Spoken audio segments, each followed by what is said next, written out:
Fit-triq tal-Balal f'San Ġwan u fit-triq Bormla Żejtun qegħdin jinbnew ma' 3 kilometri ta' ħitan tas-sejjeħ fil-ġnub tat-toroq. Il-ħitan huma magħmula minn ġebel li qed jinqala mal-ħamrija minn fuq is-sit tal-proġett.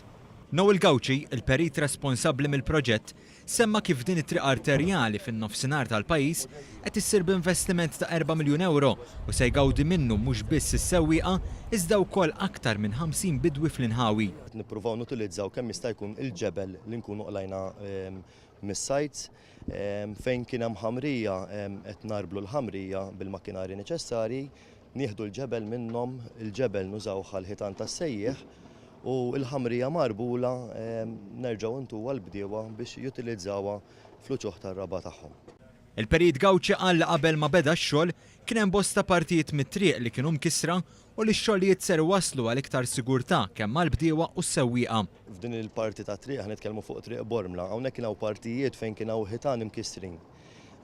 Kien hawn gates u daħliet għall-eli li kienu ħafna minnhom imqasmin l-hawn u lem qisu bla użu.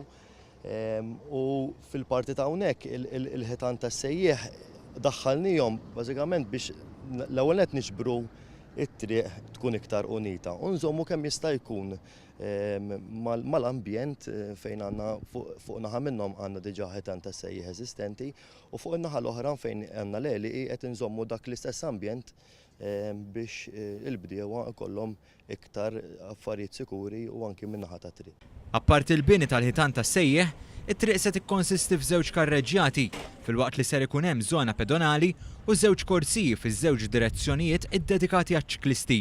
Sa dan it-tant, Infrastruttura Malta qed tadotta miżuri biex jiġu salvati s-siġar taċ-ċawsli li kienu ntlaqtu mill-Mart tas-Susa waqt li se jitħawlu 28 siġra la darba jitlesta l-proġett sa nofs is-sena d-dieħla.